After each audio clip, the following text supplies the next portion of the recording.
having cleaner air for all of us to breathe.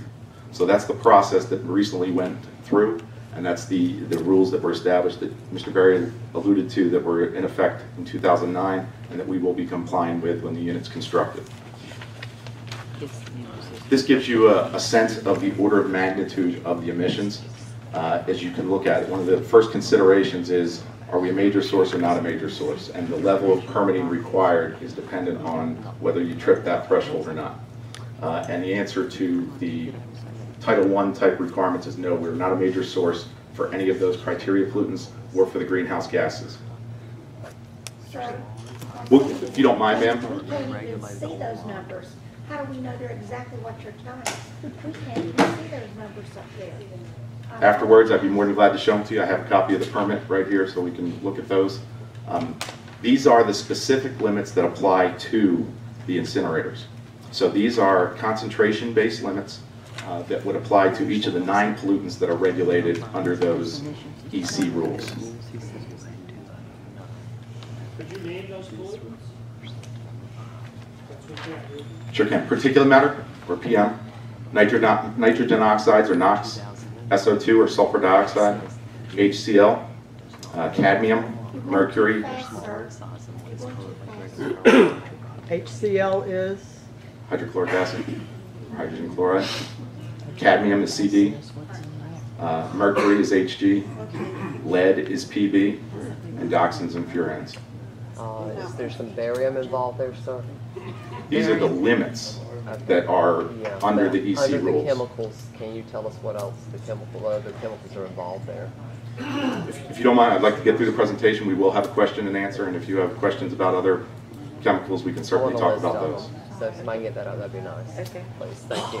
So in order to comply with those stringent standards, this is the system that has been put in place. The incinerator, a dry sorbent injection system that also includes catalyst impregnated filters. What that means is that there's going to be a dry material that's going to be injected into the gas stream to be able to react with the gas stream as it flows through, and then it will be captured on the outside of those bags so that we can reduce some of the acid gases that would be associated with the gas stream. And then we also identified 2 supplemental systems that we put as contingency type systems. They are not required, but they can be employed if we determine that we want an extra level of protection to make sure that we're below the standards. There were 2 systems that we identified in the application. That's SNCR, or selective non-catalytic reduction, and a powdered activated carbon.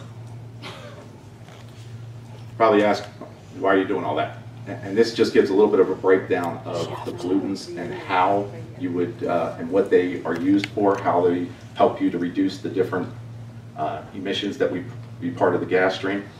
So the design of the system, the properties of the primary chamber and the secondary chamber, which we'll talk about, that is inherent and helps to control a number of these pollutants. And you'll see that throughout, where anytime you see design, that's specifically the incinerator or the add-on control device.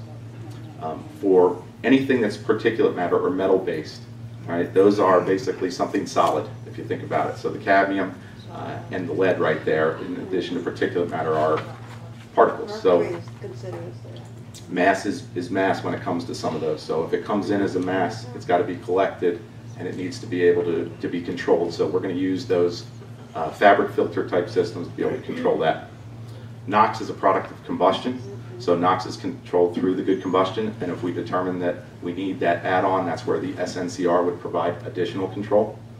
SO2 is where that sorbent injection comes into play. That's the acid gas type control.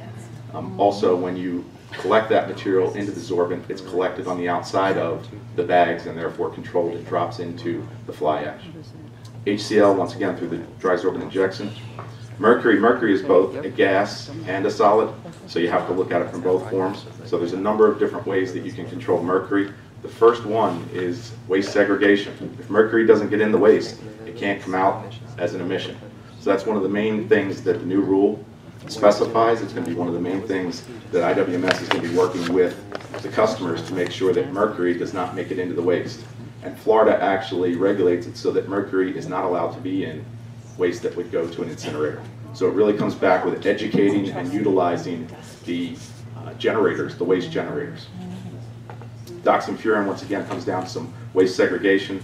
and really also what they call the 3 T's of time, temperature, and turbulence. It really gets down to how you control that combustion process to try to reduce the ability for dioxin furans to form. So it sounds real good, you have low emission limits, but how do we know? How do I know and how do you know that we're complying with those emission limits? And there's a number of things that are put in place to be able to ensure that. The first is that as soon as the unit is constructed, there's an initial performance test. So all the pollutants that we just talked about, there will be a stack test company that will come in, the facility will be required to operate, and they'll be required to test and sample and demonstrate compliance with those emission standards. While that test is going on, there are also these operating parameters that you see at the bottom of the page here. Different operating parameters that are required to be monitored. And what you do is you establish a correlation between, or a relationship between a parameter and the emission level, and then you continuously track those different parameters. So a good example would be the temperature. So you have temperature controls. You have minimum flow rate type of control. So different things so you can control the operation of the unit to ensure that you're meeting those standards. And those are maintained, kept, reported on a continuous basis. This gives you just a flavor of the relationship and how it fits together. So you have the primary and secondary chambers, which is where the combustion process occurs. The gas itself with heat then goes through and it's recovered, as General Berry talked about. So therefore that's where we can generate the electricity in the heat recovery boiler. The quench system is where water is introduced into the system so that we can lower the temperature to be able to protect that fabric filter. The last thing you want is for really hot gas to be going through that fabric filter and potentially have an issue there. So we're going to drop that down through the quench system. Right before that, we have that injection of those controls of the acid gas.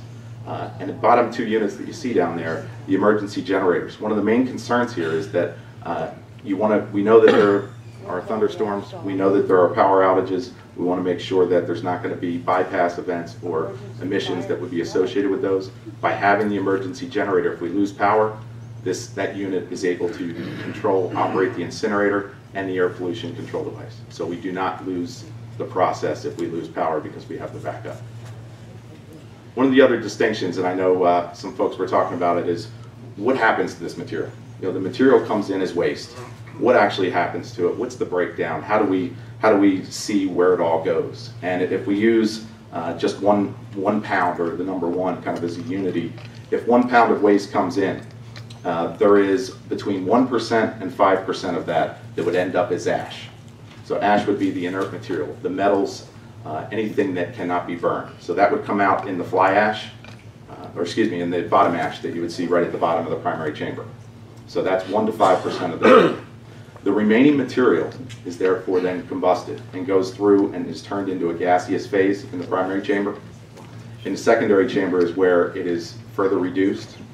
And from that point on, that goes through the air pollution control train, such that at the end of the day of what comes out the stack, 99.9% of that is nitrogen, O2, CO2, and water vapor. The 0.1% of that is what is regulated in those other pollutants that we talked about and that are in the EC rules. What rules are the EC rules, if I may ask? Yeah, I think we're ready for questions. Let me take your questions. I'll start Over here. on this side, and then I'll take one on this side, ma'am. I want to know, where does the water go? Okay. How do you filter it? Keep it Could you out hear her groundwater. question? No. Where does the water go? That you use to cool the gases. That I don't want it in my drinking supply. I I'll get right understand. next to it. Great question. The question was, where does the water go that you use to cool the gases? The thing about it is because of the temperature of the gas as it comes in play, it gets vaporized. So the water, there's no discharge water that goes with that. It actually gets vaporized and is part of the exhaust stream that gets exhausted. I'd like to point out that tonight is not a hearing, and you're not sworn to tell the truth. What guarantees does the public have that we're hearing the whole story tonight? Is there any I'd like guarantee? to answer that. Okay. Ms. Long, we are very sincere about getting the truth out. Really? We are.